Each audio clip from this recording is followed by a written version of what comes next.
Today we're going to build a clean and responsive Navbar using only HTML and CSS, no JavaScript needed. In this tutorial, you'll learn how to create a hamburger menu for mobile, add a search bar inside the Navbar, and style everything so it looks great on all screen sizes. If you want to learn how to create a responsive Navbar with JavaScript, then make sure to watch our other video. So, let's get started. First, we wrap everything inside a header with the class nav and place a div called navInner inside it. This helps keep all the items aligned. Then, we add the brand logo using an anchor tag. Inside it, we place an image with the class logo img and a span with the text CSSnippets. For mobile navigation, we create a hamburger menu using a hidden checkbox input with the ID and class menu toggle. We also add a label for menu toggle that works as the hamburger icon, which contains a span. When the checkbox is checked, the menu slides in smoothly. Next, we build the main menu using a UL with the class menu. Inside it, we add list items for home, tutorials, about, and contact. Along with that, we include a search bar using a form that contains a search input and a submit button. The button has an inline SVG magnifying glass icon.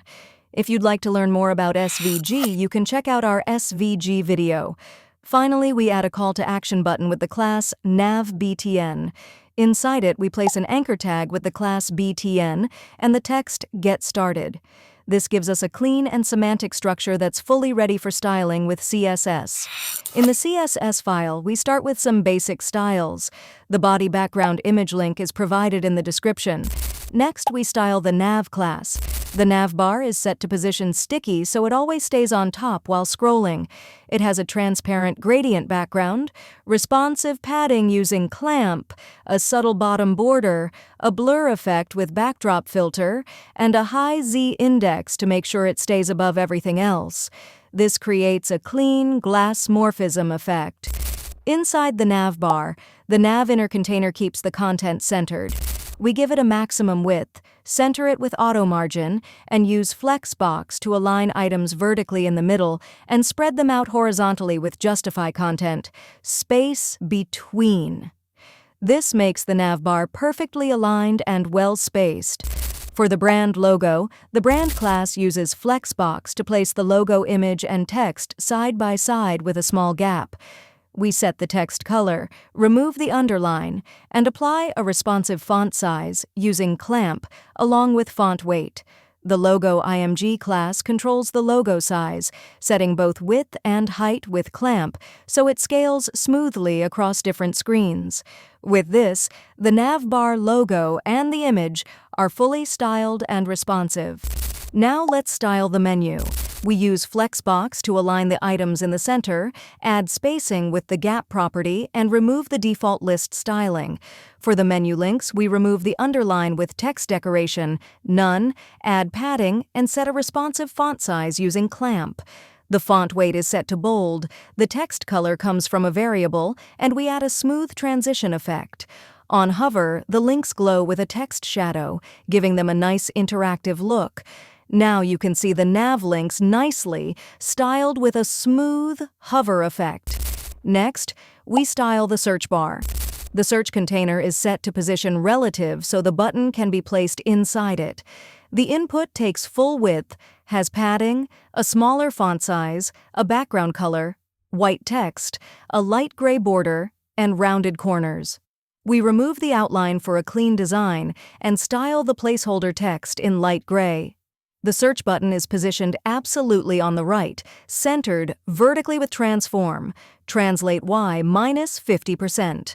It has no background or border, uses a pointer cursor, white color, font size of 1 rem, and aligns the icon in the middle. At this stage, the button is styled, but the icon is not yet visible. To fix this, we style the SVG. The SVG inside the button is scaled responsively with clamp for both width and height, and its opacity is reduced for a softer look. With this, the menu links and search bar now have a clean, modern, and interactive design. Now let's style the Navbar button. For the Nav BTN, we use Flexbox to center its content both vertically and horizontally. The background color is set to white, with no border or outline. It has rounded corners with a 12-pixel border radius and smooth transitions for transform and box shadow. Inside it, the BTN class is styled with padding, a responsive font size using clamp, bold text, a dark color for contrast, a pointer cursor, and no underline. On hover, the button moves slightly upward with translate Y -2 pixels and gets a glowing shadow effect. Now you can see the button is nicely designed. Next, we set up the hamburger menu. The menu toggle input is hidden, while the hamburger label acts as the visible button.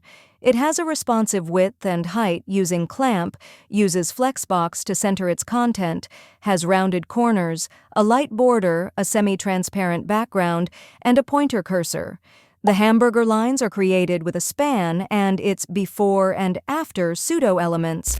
The lines are set to display as block elements with a width of 18 pixels and a height of 2 pixels. They have a white background, are positioned relative, and the pseudo-elements use empty content. We also add smooth transitions for transform, top, and background, with the transform origin set to the center.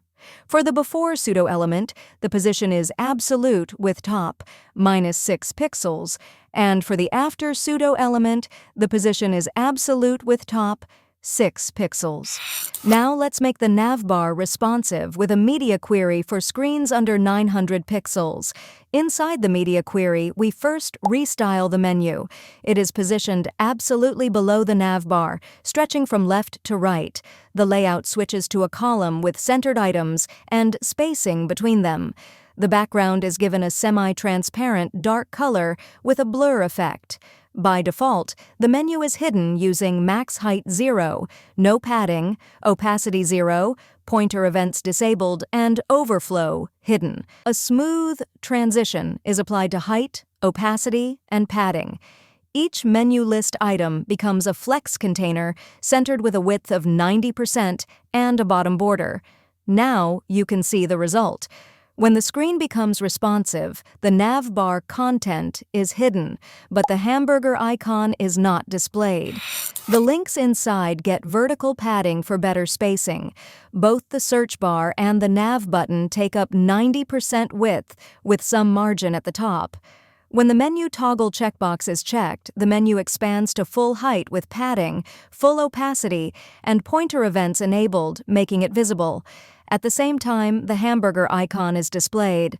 When toggled, the middle bar turns transparent, while the before line moves to the center and rotates 45 degrees, and the after line also moves to the center but rotates in the opposite direction to form an X.